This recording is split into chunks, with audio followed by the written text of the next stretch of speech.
Bom, quem também joga hoje pela Libertadores é o Flamengo. O Flamengo aí que provavelmente vai se firmar como o primeiro do grupo e também como uma das principais campanhas ali no desempenho geral nessa Libertadores. E esse é um dos objetivos hoje, né, Mauro César? É o time não ser só o primeiro do grupo, ser um dos líderes ali na campanha geral dessa primeira fase para ter essa vantagem de jogar em casa o jogo decisivo nos duelos de mata-mata.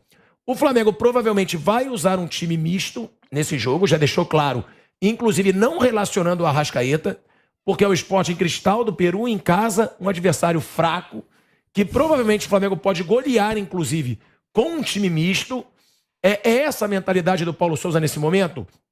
Poupar um pouco o time, até porque tem um Fla-Flu pela frente, mas também focado nessa situação de ter uma das principais campanhas da primeira fase da Libertadores? Essa campanha ela pode igualar a melhor campanha que o Flamengo já fez em fase de grupos, né? E quando eu falo que o Flamengo tem um histórico de fracassos em Libertadores, é um pouco para trás, mas são vários. O Flamengo já foi eliminado. Libertadores Sul-Americana. Foi eliminado pelo Defensor do Uruguai, foi eliminado já pela Universidade Católica do Montilho, foi eliminado pelo Palestino na Sul-Americana. Aquele jogo do América do México. O famoso jogo do Cabanhas. Então são vários fiascos, e muitas vezes até por não tratar a competição com a seriedade necessária. Foi o caso específico desse jogo aí que você lembrou, quando fizeram homenagem ao Joel Santana, que tinha sido campeão carioca no domingo, e aí ele embarcava para a África do Sul para comandar a seleção que... ele acabou não dirigindo na Copa do Mundo, mas naquele momento ele foi dirigir a seleção sul-africana. O Flamengo ficou fazendo festa pro Joel Santana, o Cabanhas foi lá e acabou pro Flamengo. O Flamengo tinha vencido por 4-2 no México, perdeu por 3-0 no Maracanã, um dos maiores fiascos da história da competição. E esse ano, o grupo do Flamengo é um grupo que não é difícil, também não é o mais fácil, mas assim, o time está passando com bem. Teve um empate.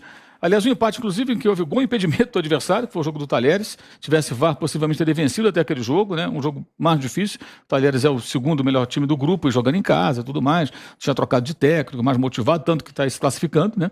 E acho até que pode ser um time que pode ser perigoso mais adiante, se ele conseguir ter uma evolução, né, e retomar o nível que ele teve na temporada passada, quando foi um dos melhores times do Campeonato Argentino.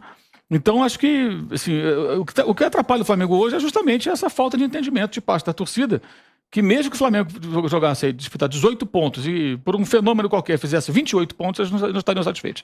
O máximo são 18, mas o Flamengo vai ter 28, também não serve. Nada serve, nada tá bom, tudo é uma porcaria.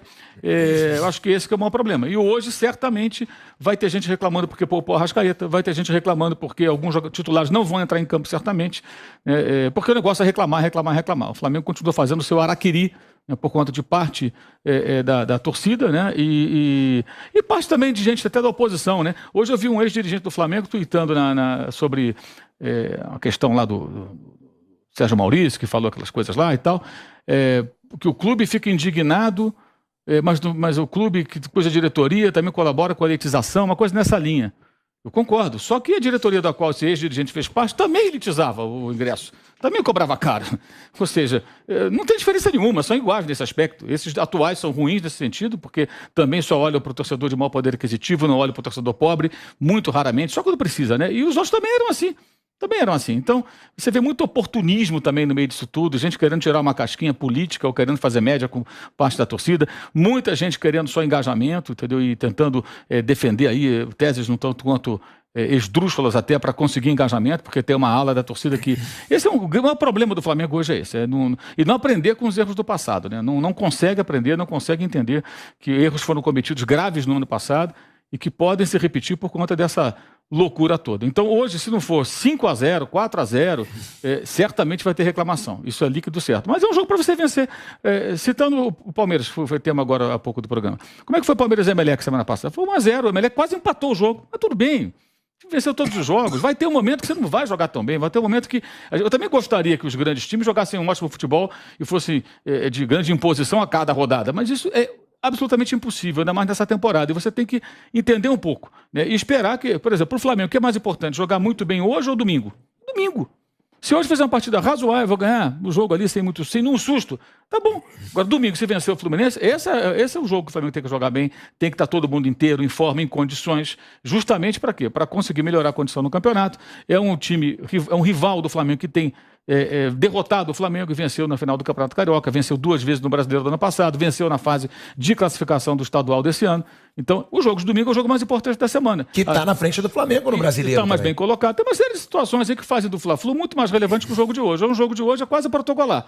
É lá jogar com o time que puder, poupar alguns jogadores, dar ritmo para alguns, eventualmente Davi Luiz possa jogar, né? Porque ficou na reserva no domingo. Será que o Gabigol vai jogar hoje? Não sei, talvez ele possa preservar um pouco o Gabriel, o Bruno Henrique, possa colocar Lázaro para jogar, alguns caras, João Gomes possa voltar à equipe, não foi titular no jogo passado. Então, a falta de entendimento acho que é o grande problema. Porque certamente hoje, se não for uma goleada avassaladora. Por que o Arrascaeta não jogou? Os caras devem imaginar que o Arrascaeta é o homem de ferro, né? Que ele vai machucar nunca. E ele tem saído dos jogos bem cansado, né? A cada jogo, e vai ter que servir na seleção do Uruguai. E aí você não tem como administrar. Porque lá os caras botam para jogar. Vão colocar, são 3 jogos da seleção do Uruguai. Tem essa bizarrice ainda, dessa data FIFA aí para desfalcar os times no meio de um calendário.